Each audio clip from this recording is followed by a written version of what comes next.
président chambre de fii muy wax dëgg te yàlla tax xam ni loolu la mën a seede ci moom. li nga wax ci directeur du ma ci wax leen parce que moom mooy suñu lépp démb ak tey ak ëllëg ministre bi ngi nii soog a ñëw waaye li ma la xam na ci dara ndax yàgg nañu xam ne mu demee Matar Diakhaté fu ñu ko woo muy fu ne ma ko fa partout lu man mi ko jàppale artisan yi kon nañ ko ñaanal yàlla musal ko ci seytaane jàppale ko. monsieur le ministre ngi lay dalal ndax ñëw nga fi nga war a ñëwee ci yoloon tàmbalee am ministre plein comme président de la République mention spéciale à lui parce que président de la République lu wax nji njaagate mooy njaag tànn na artisan yaatu na monsieur le ministre Dame Diop dox na ko yaatal na mais ñu seet ni li mu yore bari na kon nañ seet ministère spécial wax déjee ko l'artisanat à ce que nit président de la République bëgg ci artisanat mu dox parce que l'artisanat dañ na ni ci tubaab mooy début tàmbali l'apogée ni ñuy doxee et la fin pour tout développement d'un pays fii nu toog rek année l'exemple fii nu toog képp rek moo la wax l'artisanat mooy lépp waxuma li nekk mais li ñu sol bu ñu ko si mun léegi ñu tuddee leen tudd kon xam nga ne artisanat mooy lépp comme xelam dem na ci damaa bëgg yéen nag yéen taxaw jàppale lii réew mi suqali ko ndax réew muy dox mu ne ay doomu waa réew mi ñoo koy doxal kon nañ ko fekk ci loolu te fas yéene taxaw ànd moom ci loolu lañu fas yéene ci lay dund ba toll loolu ci la fas yéene deet incha allah. Covid bi yàlla na ko yàlla dàq ak jàmm yëfa na fi jóge faw tubbi d'histoire lii nag ñëw nga xam ne ndimbal lañ xalaat ni dañ ko dimbalee way xeer lay ndax mbir météo na ci ñoom da ngeen ne on est à terme pourquoi parce que danaa ci loolu ndax dañ ni mbaam ma dee na bukki daw dikk toog di apart ñu ko bukki lan la mu ne loolu xawma ko mbaam ma dee na tool baay diw lañu xam lii mooy mbaam ma dee na tool baay diw kenn ku ne fi jógee ba nga jot sa suuf da nga xam ne mbaam ma dee na tool baay diw kon lii yàlla fi nga jërëjëf. nuyoo bi à monsieur le ministre de l'artisanat et de la transformation du secteur informel monsieur Papa Amadou Ndiaye di nuyu également monsieur le gouverneur monsieur le préfet du département mes chers collègues présidents chambre de métier de Thiès et de Diourbel di nuyu l'ensemble des élus ici présents dans la salle nuyu également artisans yi nga xamante ne ñoom ñoo fi teew yëpp te am naa mbégte jëlaat kàddu fii ci Thiès ginnaaw bu yàlla defee ma gunge monsieur le ministre wër la Sénégal 4 zones yëpp ñu def fa def Saint-Louis def Kaolack def Tamba def Ziguinchor tey ñu ñëw fii ci Thiès Thiès nag nekk une région historique du secteur de l'artisanat ndax ku dégg Thiès dégg Ngaye Mékhé ku dégg Thiès xam ne en 1995 yàlla def na amoon nañ benn ministre en charge de l'artisanat qui est monsieur Idrissa Seck président du conseil économique social et environnemental aussi ku dégg Thiès dégg le directeur de l'artisanat qui a été élu j'espère vers les années 95-96 ku dégg Thiès également dégg la tenue de la première édition de la journée de l'artisanat moo amee woon fii si Ngaye Mékhé ku dégg Thiès aussi dañu fi dégg lu ëpp 11 artisans qui ont eu à bénéficier le grand prix du chef de l'État donc mën naa ne Thiès tey nekk na région boo xamante bu historique la à travers le secteur de l'artisanat en 2020 également la ñu déggaat ñu amaat beneen ministre muy le ministre Papa Amadou Ndiaye nga xamante ne yàlla da ko jagleel muy gérer le secteur de l'artisanat nekk secteur boo xamante ne bii pas en plein exercice la mu wuute ak ni nga xamante ne daan na amee noonu monsieur le ministre j'ai préféré attendre bàyyi ba ñëw fii ci Thiès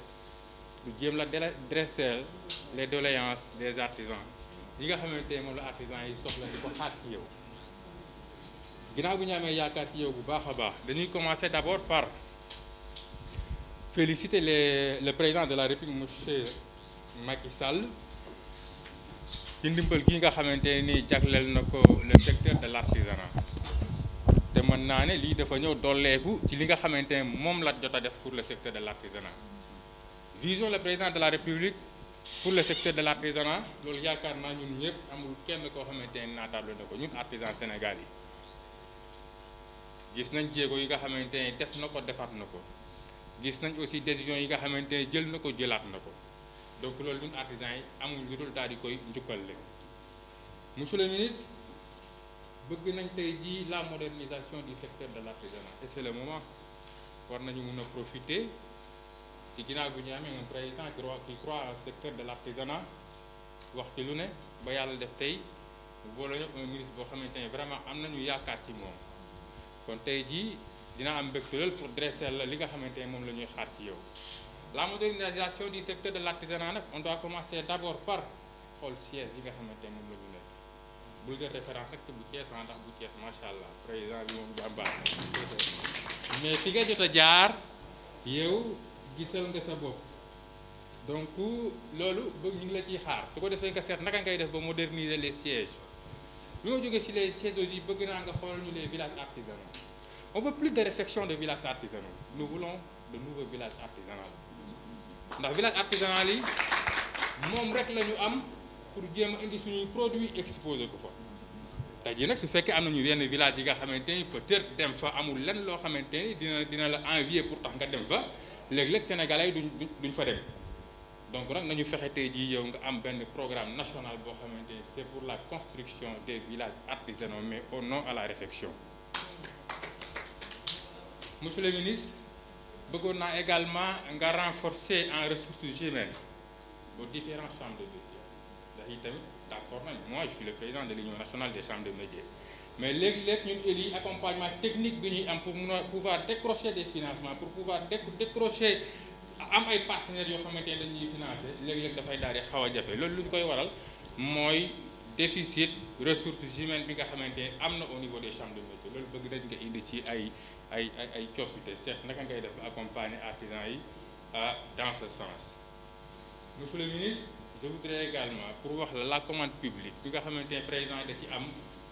idée yu yaatu à tout moment mi ngi koy wax di ko expliquer certes que commande publique am na joxoon nañu 15%. Après les évaluations yaakaar nañu ne 15% yooyu mu ñu joxoon sax ëpp na ko dem nañ ba ñu ngi naan 50% voire même 60% mais aussi foofu jafe-jafe yi ñu ci am mooy la commande publique se limite qu'à Thiès et à Dakar donc loolu fii j'interpelle monsieur le conseiller technique monsieur le coordonnateur du projet immobilier national léeg-léeg ma laaj ko mais daf may naan dama am ay moyens yi nga xamante ne mën naa ko tourner mais xam naa ne la commande publique affaire bu baax la pour le secteur de l'artisanat nañu seet fan la sooxe bi amee su ko defee ñu fexee cette commande publique soit connue à l'ensemble du territoire foo dem ñun ñu xam ko mu bañ mu jógee diggante Thiès ak Dakar rek mais dans tout le Sénégal ñëpp sentir la commande publique loolu bëgg naa ñu ngi la fay xaar. Monsieur le ministre concernant la promotion da ngay gis léeg-léeg artisan li ma gën a métti nga defar sa produit yi ba pare tu veux participer à une foire tu es obligé nga jóge sa région waaxu dem ba Dakar ngir lan seet ku la accompagner pour nga participer à une foire nationale ou à une foire internationale mais où est le rôle de la chambre des métiers nous sommes le représentant des artisans auprès des pouvoirs publics donc budget yooyu noonu nañu seet naka la ñuy def ba collaborer ak les chambres des métiers fexe tey jii bépp artisan boo xamante war na mën a présenter au niveau d'une foire ñu seet naka la ñuy def ba nga xam ne dañ koy jaarale chambre yi tamit yeggale ko fa mu war a yegg mais ñaano lool pour artisan jógee région boobu nekk war a dem Dakar di wër différentes régions yi di seet ku ko mën a jàppale pour mu dem foire. Monsieur le ministre bëgg naa léegi nag ñu commencé liggéeyee à la base du budget programme jot na tey jii ñun chambre de métier yi pour ñu mun a am nekk ay chambres yu fortes am ay organisation forte yoo xamante ne dañuy capable être productif ñooñu nañu fexe tey jii chambre de métier yi ñuy liggéey à la base d'un budget programme loolu defoon naa benn projet soumettre à monsieur le directeur de l'artisanat bëggoon à ce que la formation des EG et les agents techniques ñu seet naka la ñuy def ba nga xamante ne état moom tout le temps da ngay jéem a dépôt état rek bu yàlla defee ñu génnee ne kat Sénégal finalement ni ñuy doxalee mooy en budget programme la ñuy doxalee xalaatoon naa loolu yaakaar naa ñu ngi ciy liggéey mais man li ma bëgg daal mooy avant fin de chaque année ñu fexe toutes les chambres de métiers élaborer seen i doléances maanaam li nga xamante ne mooy seen activité li ñu war a def seen i programme d'activité annuel ñu soumettre la ko yow le ministre yow yaay jiite nag xam chambre bu ci nekk li nga xamante ne loolu la tollal ñu daal di ko koy jox loolu suñu fa yeggee rek dinañu yegg ci am ay organisation professionnelle forte am ay chambre de métiers yu forte. Monsieur le ministre également doléances yi yëpp nag soo ko bëggee exécuter il te faut une évaluation exhaustive maanaam jéem a seet ce qui a été bloqué lan moo dox ak lan moo doxul ndax nit ki pour nga liggéey foog nga def évaluation tant que defuloo évaluation mënuloo def résultat donc nag évaluation bi on vous attend de ça s'il s'agit que union moo doxul wala mobilier wala direction nga seet naka nga ci indee ay solution ba mu dox mais ñun artisans yi dañu bëgg li président de la république soxla muy le développement du secteur de l'artisanat durable mu nekk affaire bu concret mu nekk affaire bu taxaw moom la ñu bëgg loolu nag pour mu am foog ñu def un changement de paradigme maanaam soppi doxalin ndax itamit saupoudrage bi bari na léeg-léeg naxante bi bari na loolu yëpp dañ ko war a jeexal donc yooyu nag dama ne woon damay bàyyi ba ñëw fii Thiès votre raison pour jéem la dresser li nga xamante ne mooy les attentes des artisans du Sénégal donc loolu laa waxoon dinaa la ko wax beneen bi ñu war a xoolaat itamit ordre protocolaire bi mooy si le ministre est là il y a plus de jeux il y a plus de directeurs il y a plus de rien li des mooy vous et les acteurs loolu itamit ñu bàyyi ci xel loolu dama ne woon dinaa la ko wax parce que tey bi ma ñëwee ni ma kiyee léeg-léeg du may neex mais nit ki moom lépp lu nekk ci yow da nga koy wax su ko defee ñun ñëpp ñu xam ko yow foo toogee sa ndeyjoor man le représentant des artisans du Sénégal maa war a toog sa ndeyjoor avant kenn du toog loolu itamit je tenais à vous le dire mais lii yëpp c'est dans le cadre de bien faire nga xam erreur lu am ñu xamante ñu waxante dëgg loolu suñu ko defee rek affaire yu sotti maa ngi sant ñëpp di leen gërëm yéen ñëpp jërëjëf. Monsieur le préfet, Monsieur le président de l'Union des chambres des métiers, Monsieur Insa Dieye, que je dis donc mon conseil spécial, et comme vous le venez de le voir, quelqu'un qui est très engagé pour tout ce qui concerne l'artisanat. Et je pense que c'est tout à son honneur. Monsieur le président de la Chambre des métiers de Thiès, qui est notre hôte aujourd'hui, un ami de longue date, avec qui nous avons partagé beaucoup de choses. Monsieur le président de la Chambre des métiers de Diourbel, Monsieur Thiam, Diourbel également, qui est une ville qui a une grande importance pour moi, parce que j'ai une activité à Diourbel. Dieu a fait qu'aujourd'hui, nous sommes réunis pour être reçus par les deux régions de Thiès et de Diourbel. Comme par coïncidence, mon activité professionnelle antérieure était entre Thiès et Diourbel. Mon activité sociale également. Nous sommes donc, tout d'abord, nous souhaitons la bienvenue à tous et à toutes. Je peux me permettre de souhaiter la bienvenue parce que, avant tout, je suis thiessois. Et aujourd'hui, c'est moi qui reçois. Et donc, nous souhaitons la bienvenue à tous et à toutes. Et pour le lancement symbolique de la première phase de l'aide destinée aux artisans dans le cadre de ce qu'on appelle communément l'aide Covid.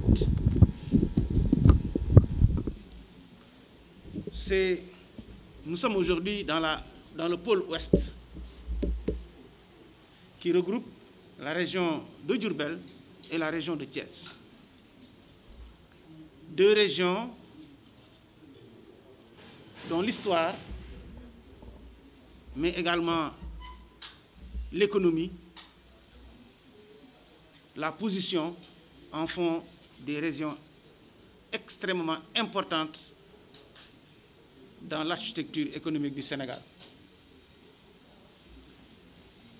Tout d'abord, du point de vue même de la situation, la région de Thiès et la région de Diourbel sont au cœur du Sénégal. Thiès, aujourd'hui, est devenu un hub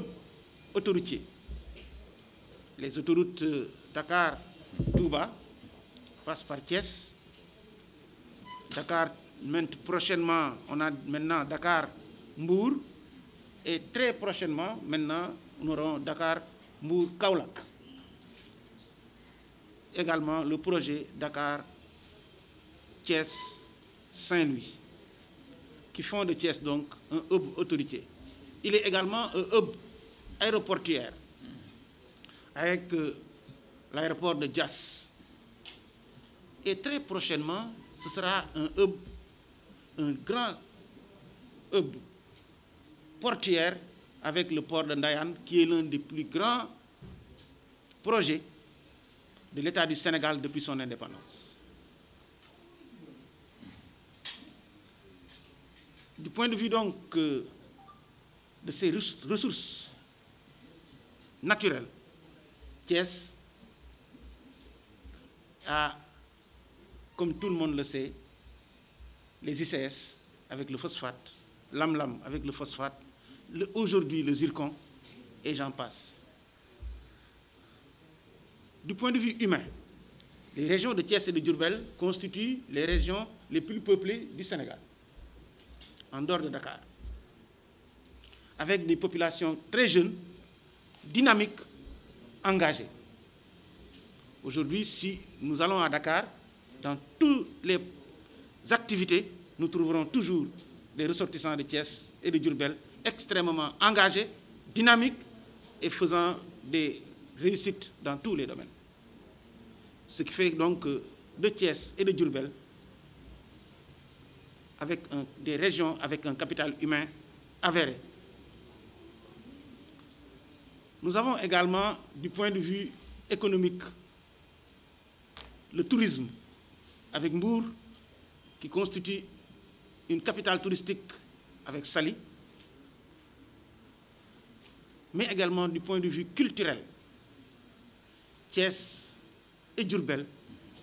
constituent du point de vue culturel des centres extrêmement importants et dynamiques. Il en est de même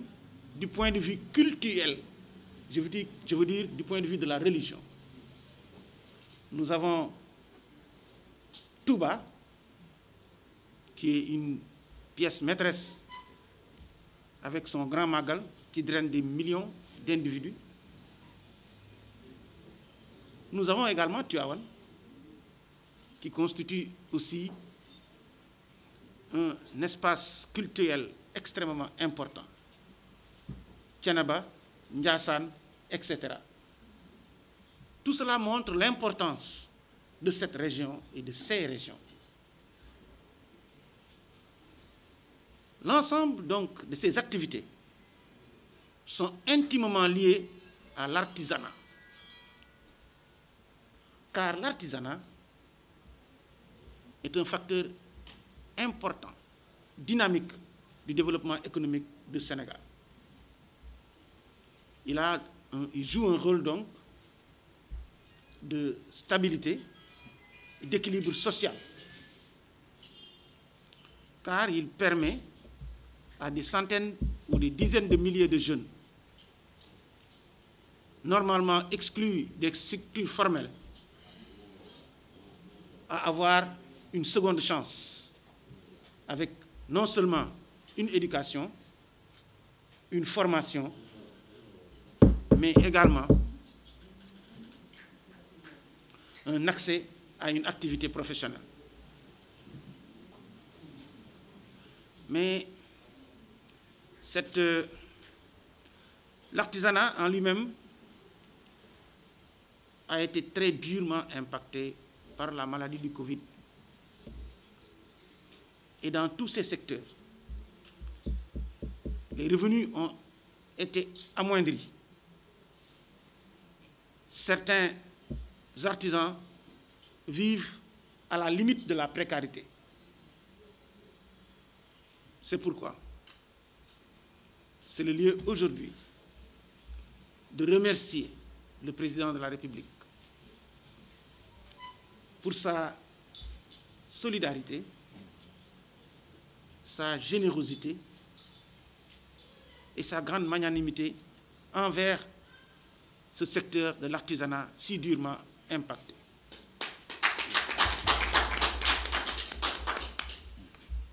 Nous exprimons notre gratitude également à l'encontre du président de la République, pour le président de la République, non seulement pour cette aide, mais également pour ce qui fait aujourd'hui ces deux actes posés par le président de la République, Macky Sall, montrent à suffisance tout l'intérêt qu'il porte à l'artisanat. Aujourd'hui, mesdames et messieurs, nous sommes devant un défi extrêmement important. Ce défi, comme vient de le dire M. Diop, M. Insa Dieye, c'est le défi de la modernisation de l'artisanat. Cette modernisation devra se faire tout d'abord par une transformation de toutes les activités en allant vers ce qu'on appelle l'artisanat 2.0, c'est-à-dire l'artisanat articulé sur une transformation du numérique. Cette transformation devra se faire sur toute la longueur, c'est-à-dire de manière transversale, de l'accès, c'est-à-dire l'identification, jusqu'à l'écoulement du produit, en passant par l'activité elle-même. Aujourd'hui, nous voulons que tout cela soit informatisé. Il est vrai que je viens d'entendre qu'on doit moderniser les villages artisanaux. C'est une réalité, parce que le village artisanal constitue la vitrine de l'artisanat. Autant la chambre des métiers constitue la maison de l'artisan. Mais aujourd'hui, le défi, qui est le défi majeur, c'est de passer, comme j'ai l'habitude de le dire, de l'étal au digital et au marché mondial. Et cela, il n'y a que le numérique qui le permet. Jusque-là, la pandémie nous a montré que les gens, c'est-à-dire avant, c'était le client qui allait vers le vendeur. L'offre, c'est la demande qui allait à l'offre. Aujourd'hui, il y a un changement de paradigme. Les touristes ne viennent plus à cause de la pandémie, et même les clients habituels ont peur d'aller dans des structures comme les villages ou autres. C'est pourquoi on doit changer de paradigme. Maintenant, le client est à portée de main. Et quand je dis le client est à portée de main, le client est à portée de clic. C'est-à-dire, aujourd'hui, c'est par l'Internet et la digitalisation qu'on sera capable d'avoir accès à plus de 4 milliards de clients potentiels. Donc, c'est ce qu'il faut aussi, dans le cadre de la modernisation de l'artisanat, demander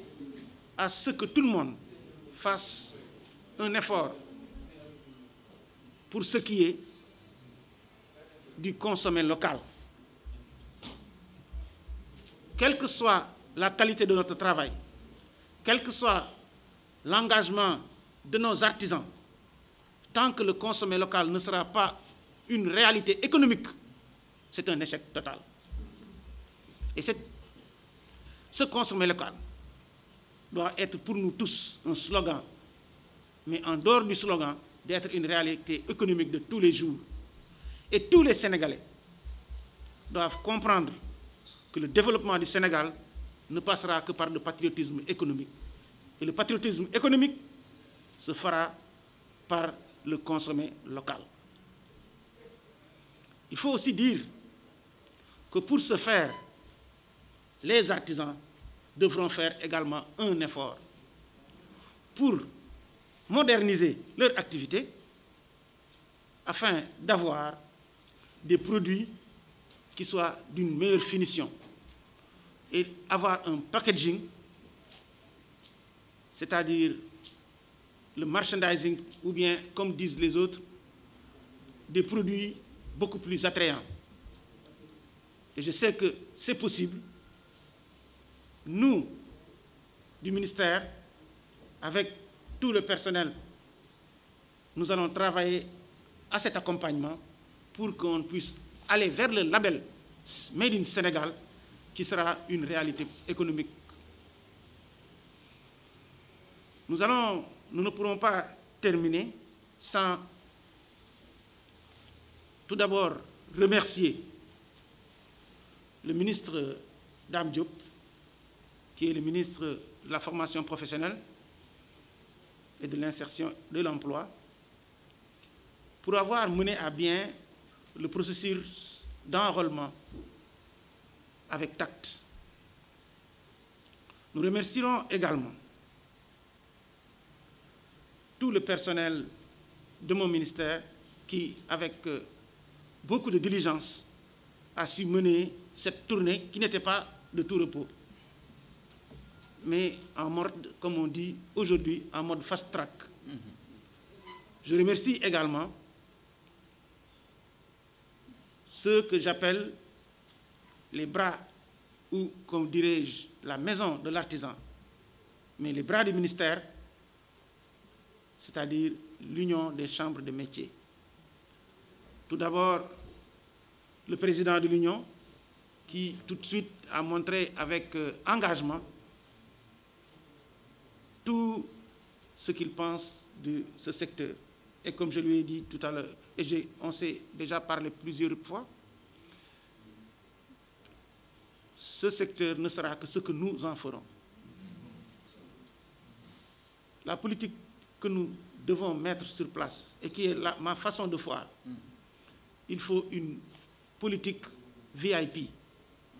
vertueuse, inclusive et participative, afin que tout le monde puisse donner son point de vue. C'est ma façon de voir. Je suis quelqu'un d'ouvert, et je vous l'ai dit, ma porte est ouverte. Et nous allons travailler à moderniser ce secteur, c'est notre ambition. Nous remercions donc le président de la Chambre des métiers de Thiès, le président de la Chambre des métiers de Diourbel, qui sont nos hôtes aujourd'hui. Avant de terminer, comme d'habitude, je vais lancer une invite à tous les artisans pour faire face à cette terrible pandémie, qui est la pandémie du Covid-19. Jusque-là, nous avons vu que certaines personnes ont des attitudes qui frôlent la désinvolture, alors que c'est une maladie extrêmement grave. C'est une maladie qui tue, c'est une maladie, donc, du point de vue médical, extrêmement létale, mais du point de vue économique, c'est une maladie qui bride le développement. Nous devons donc, nous tous, et nous invitons tous les artisans, c'est-à-dire tous les Sénégalais, les artisans en particulier, pour ce qui me concerne, je les invite à respecter les mesures barrières, à respecter toutes les prescriptions du ministère de la Santé. Parce que c'est le seul moyen d'éviter cette maladie, c'est le moyen le plus efficace, c'est le moyen le plus puissant, mais également c'est le moyen le plus économique. En attendant, le moyen qui doit venir, c'est-à-dire la vaccination. Il faut que tout le monde sache que cette pandémie ne pourra être vaincue que par la vaccination. La prévention, c'est bien, mais la prévention prendra du temps. Mais la vaccination est le seul moyen. Et nos médecins, c'est-à-dire le ministère de la Santé et l'ensemble des professionnels de la santé du Sénégal, feront le mieux pour que les vaccins qui viennent au Sénégal soient des vaccins sécurisés, pour le meilleur des citoyens sénégalais. C'était donc pour nous le lieu de lancer cette invite à l'ensemble des artisans et également de leur demander, dans leur activité tous les jours, de respecter les mesures barrières dans les ateliers. Donc, je pense que nous allons terminer tout d'abord. J'ai la chance, en tant que ministre de l'Artisanat, d'être reçu aujourd'hui par le gouverneur. Je suis de Thiès, le gouverneur est de Thiès, le gouverneur Ndao est de Thiès. C'est une chance.